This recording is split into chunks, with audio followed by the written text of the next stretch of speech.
নমস্কার বন্ধুরা, তোমাদের সকলকে সূর্যদাস বেঙ্গলি পাঠশালাতে স্বাগত।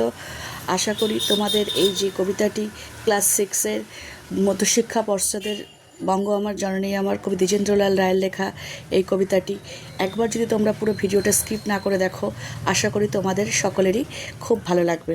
বঙ্গ আমার জননী আমার কবিতাটি কে লিখেছেন? কবি দ্বিজেন্দ্রলাল রায়। কবি দ্বিজেন্দ্রলাল রায় সম্পর্কে আগে জানবো। পুরো কবিতাটি জানার আগে দেখো তোমাদের পরের পেজে কবি পরিচিতি লেখা আছে। তাও বলি, কবি দ্বিজেন্দ্রলাল রায় ছিলেন বাংলা নাট্য জগতের সর্বাপেক্ষা উজ্জ্বল ব্যক্তিত্ব। তিনি নাট্যকার হলেও দ্বিজেন্দ্রলাল রায়ের প্রথম পরিচয় হয় তিনি কবি হিসেবে। একদিকে নাট্যকার, অন্যদিকে কবি। কবি জন্মগ্রহণ করেন দেখো 1863 সালে। মাত্র 19 বছর বয়সেই তার প্রথম কাব্যগ্রন্থ কি প্রকাশিত হয়? আর্যাগাথা গ্রন্থ। ঠিক আছে, দেখো তার প্রথম কাব্যগ্রন্থ কি? আর্যাগাথা প্রকাশিত হয় প্রথম ভাগ। তার কবিতাগুলি মূলত দেশপ্রেম বা স্বদেশমূলক কবিতা, যা সর্বসাধারণের দৃষ্টি আকর্ষণ করেছিল। ঠিক আছে, তার উল্লেখযোগ্য কাব্যগ্রন্থগুলি হলো, দেখেছো, আর্যাগাথা দ্বিতীয় ভাগ, মন্ত্র, আষাঢ়ে, আলেখ্য, ত্রিবেণী ইত্যাদি। দ্বিজেন্দ্রলালের কবি প্রতিভার প্রশংসা করেছেন স্বয়ং রবীন্দ্রনাথ। দ্বিজেন্দ্রলাল ছন্দ নিয়ে নানা পরীক্ষা নিরীক্ষাও করেছেন। তিনি মানুষের মুখের ভাষাকে ছন্দে প্রয়োগ করেছেন। তিনি অনেক হাসির কবিতাও রচনা করেছেন। দ্বিজেন্দ্র গীতি হিসেবে তার পরিচয়, তার গানগুলি আজও বাঙালি জীবনে সমাদৃত। কবি দ্বিজেন্দ্রলাল রায়ের কবিতার মূল সুর ছিল কি? স্বদেশপ্রেম। তিনি বহু হাসির কবিতাও রচনা করেছিলেন। আগেই তো বললাম তার মূল সুর ছিল স্বদেশপ্রেম। তার রচিত গানগুলি দ্বিজেন্দ্র গীতি নামে আজও বাঙালির জীবনে সমাদৃত।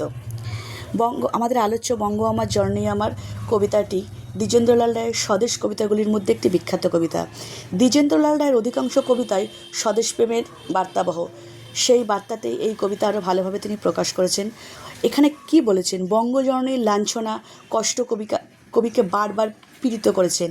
এই কবিতায় দেশজননী তথা বঙ্গজননীর দুঃখ কষ্ট কেটে কীভাবে মানসিক যন্ত্রণা পেয়েছেন, সেই যন্ত্রণার কথায় তিনি বারে বারে এই কবিতায় ফুটিয়েছেন।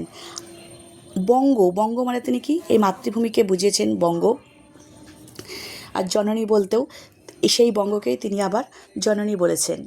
আমার বলতে তিনি তার মাকে, নিজের মায়ের কষ্টের কথা বুঝিয়েছেন। সেই কষ্ট তাকে পীড়া দিয়েছে। জন্মদাত্রীকে কবি জননী বলে, কবি এখানে বঙ্গদেশকে জননী বলে একধারে দেশমাতৃকা, অন্যদিকে তিনি নিজের মায়ের দুঃখের কথা বলেছেন। ঠিক সেই সঙ্গে ভবিষ্যতে বঙ্গমাতার এই স্বমহিমায় প্রতিষ্ঠিত হবেন তা জানাতেও তিনি ভোলেননি। বঙ্গমায়ের সন্তানরাই যে এই বিষয়ে ভূমিকা নেবে, সেই কথাই কবির বক্তব্যে বারবার ফুটে উঠেছে। এবার আসি কবিতাতে। বঙ্গ আমার, জননী আমার, ধাত্রী আমার, দেশ আমার। কবি দ্বিজেন্দ্রলাল রায় কী বলছেন? এই বঙ্গ আমার, এই জননী আমার। ঠিক আছে, কেন গো মা তোর রুক্ষ নয়ন, কেন গো মা তোর রুক্ষ কেশ। তিনি মায়ের কাছে জানতে চেয়েছেন তিনি রুক্ষকেশী কেন তিনি মলিন। বঙ্গজননীর কাছে তারই জিজ্ঞাস্য, কেন গো মা তোর ধুলাই আসন, কেন গো মা তোর মলিন বেশ। ওই যে তিনি বলছে মাকে, মা তোর এই মলিন বেশ কেন তুই এই এমনভাবে মলিনভাবে রুক্ষকেশে রয়েছিস। 33 কোটি সন্তান যার ডাকে উচ্চস্বরে আমার এই দেশ। বলছে তিনি রুক্ষকেশী, কেন তিনি মলিন। বঙ্গজনের কাছে কবির এই জিজ্ঞাসা। 30 কোটি পুত্র যাকে আমরা দেশ তথা মা রূপে সম্বোধন করি, তার এই অবস্থা কেন? কবি সেই কথাটাই এই কবিতায় বারবার জিজ্ঞাসা করেছেন। উদিল যেখানে বুদ্ধ আত্মা মুক্ত করিতে মোক্ষদ্বার, আজও জুড়িয়ে অর্ধ জগৎ ভক্তি প্রণত চরণে যার। কবি এখানে বলতে চেয়েছেন এই দেশ হলো ভগবান বুদ্ধের দেশ, যেখানে বুদ্ধের মতো মানুষ, তার বাণী ধর্ম আজও সারা পৃথিবীতে প্রচারিত, সেখানে মায়ের এই অবস্থা এরকম কেন? কবিকে বারবার বিষণ্ণ করে তুলেছেন। তাই কবি মাকে কথা জিজ্ঞাসা করেছেন। অশোক যাহার কীর্তি ছাইল, গান্ধার হতে জলধি শেষ, তুই কিনা মাগো তাদের জননী, তুই কিনা মাগো তাদের দেশ। কবি এখানে কি বলতে চেয়েছেন? সম্রাট অশোক যে দেশে রাজা, যার ধর্ম সমুদ্র হিমাচল ছড়িয়ে পড়েছিল, সারা পৃথিবীতে বৌদ্ধ প্রচার করেছিল, সেই অশোকের দেশেই মা এরকম ভুলণ্ঠিতা। কবি একথাই এখানে বলতে চেয়েছেন। একদা যাহার বিজয় সেনানী হেলায় লঙ্কা করিল জয়, একদা যাহার অর্ণবপ্রদ ভ্রমিল ভারত সাগরময়। সন্তান যার তিব্বত চীন জাপানে গঠিল উপনিবেশ, তার কিনা এই ধুলাই আসন, তার কিনা এই ছিন্নবেশ। কবি এখানে কি বলতে চেয়েছেন? এই বঙ্গদেশের বিজয় সেনানী লঙ্কা রাজ্য জয় করেছিল। বঙ্গের বাণিজ্য জাহাজ একদিন সমগ্র ভারত সাগর ঘুরে বেরিয়েছিল। আজ সেই বঙ্গমায়ারই গৌরব সূর্য অস্তমিত।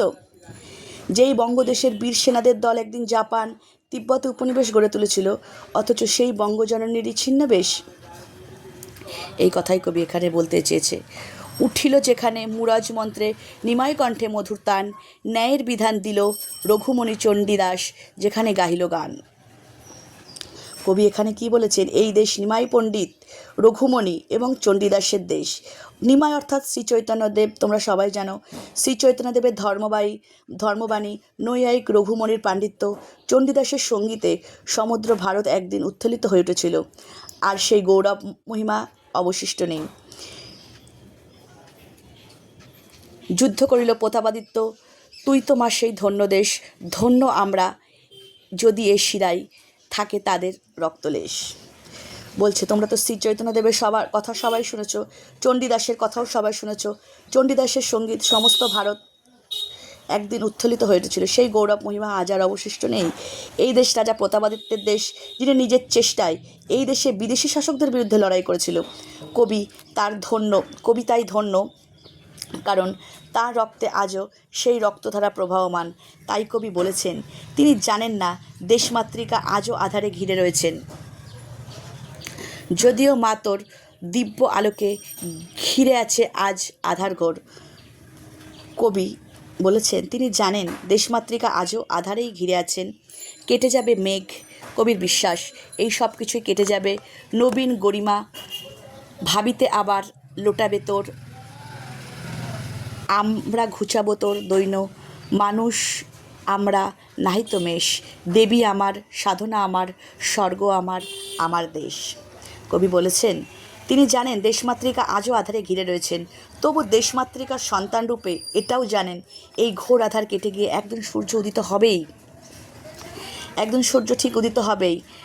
কিসের দুঃখ, কিসের দৈন্য, কিসের লজ্জা, কিসের ক্লেশ?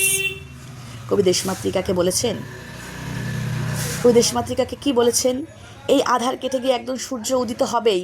একদা মাতা সেই গৌরবের আসনে ফিরে পাবেন, তার সন্তানটাই এগুলি তাকে ফিরিয়ে দেবেন। কবি দেশমাতৃকাকে আরও বলেছেন তিনি যেন দুঃখিত না হন, লজ্জিত না হন, কেননা তিনি ৩৩ কোটি সন্তান একসাথে তাকে আমাদের দেশ বলে সম্বোধন করেছেন। ৩০ কোটি মিলিত কণ্ঠে ডাকে যখন আমার দেশ। কেননা কবিকে বিশ্বাস এই জন্যই বলেছেন, বঙ্গভূমিকে, কবি বঙ্গভূমিকে এই কারণেই বিশ্বাস রাখতে বলেছেন। তার ৩৩ কোটি সন্তান একসাথেই বলেছেন আমার দেশ বলে সম্বোধন করেছেন বঙ্গভূমিকে। অতএব তিনি যেন সদা পূজিতা হয়ে শ্রদ্ধার আসনে বিরাজমান থাকবেন। অতএব বঙ্গভূমি আমার জননী আমার কবিতাটি কবি দেশভক্তি, দেশপ্রেমকে নিয়েই লিখেছেন। যদি কোনো কিছু ভুল ত্রুটি হয়ে থাকে তোমরা আমাকে প্লিজ ক্ষমা করো। আর ভিডিওটা কেমন লাগলো প্লিজ আমাকে কমেন্টে জানিও। কোনো কিছু ভুল ত্রুটি হলে আমাকে ক্ষমা করো।